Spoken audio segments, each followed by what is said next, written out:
samaystay inaa waa sharci macquul ah qofkan waddankii uu ka shaqeynaya marka waddankii ka shaqeeyo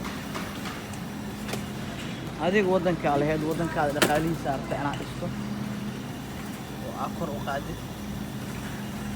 dadkii waddanka markaa ku soo xareysay adiga faa'iido badan aad ku qabta adinkaas waxaa ka mid faa'iidadii maxaan ku idhaahdaa in qofkii shilinka oo shaqeeya waddanka uu ku celinayo guri aad ka karaysatay guryihii lacagta ka soo laabato dowlad tagsay ku leedahay waddankay ku laabanaysaa korontadii guri kastoo la deganaa qofka oo isticmaalaya biil ayuu bixinayaa taxi waa laga jarayaa almost marka adiga noolow kaliga haddaad qof dhaafta ahaynin waddamadan gaalada qof hanti intuu ka sameeyey ka tago waa qof dhaafay habeeni maal waxaa uu ordee bil kasta waxaa uu ordaysaa noloshii kiradii maxaan ku dhaha korontadii maxaan ku dhaha kaybalkaa fiirsanaysay internetkii bisha markay ka wtiraa mid kasta waa kuusoo xaadiraa inshuransiga gaarigaada ma fahanti gacantaada 5 daqiiqa every noqonay taanoo joog kuu soo dhacay you spend already waa spend garaysa waa ku soo gelay waa kaa bixi intay ku noqonay waddan kale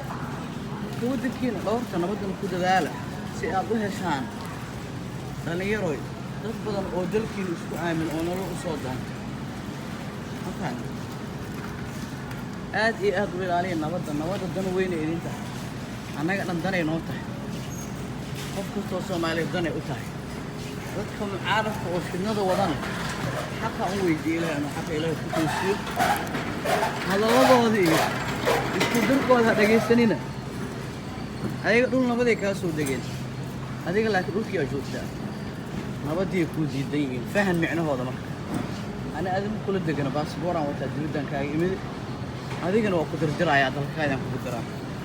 aan kule dawlad ma aan kan dawlad fiican haystada iska rida iska yaala that's wrong way way jibban oo aytaas fan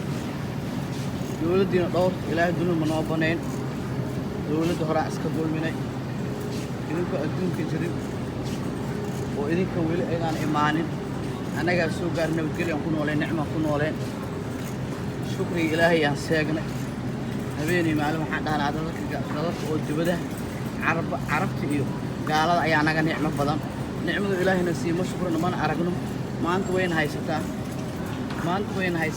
shukri la'aantaas ma fahanti dowladdeeni aan doonay dulmiga u geysan ilaa dhibaato weyn ay dhacdayo burburkii adduunka dhan oo saameeyay Soomaaliya oo dhan ma fahanti maanta waa laga soo gudbay wixii loogu laabtay mar labaad oo maxaan ku rahdaa dawlad muuqata ayuu ilaahayna siiyey shukri ilaahay naga rabaa inaan shukrina masoo ina ayadana duminteeda ku dadaalnaa may ina ilaahay shukrina dawladdeena ay ilaalsanaa wixii duminaya aan la dagaalno aan kusoo horjeedsanaa si aan hore ugu kacno adduunka oo dhan micnaha waddankeena loo soo digo oo loo soo shaqo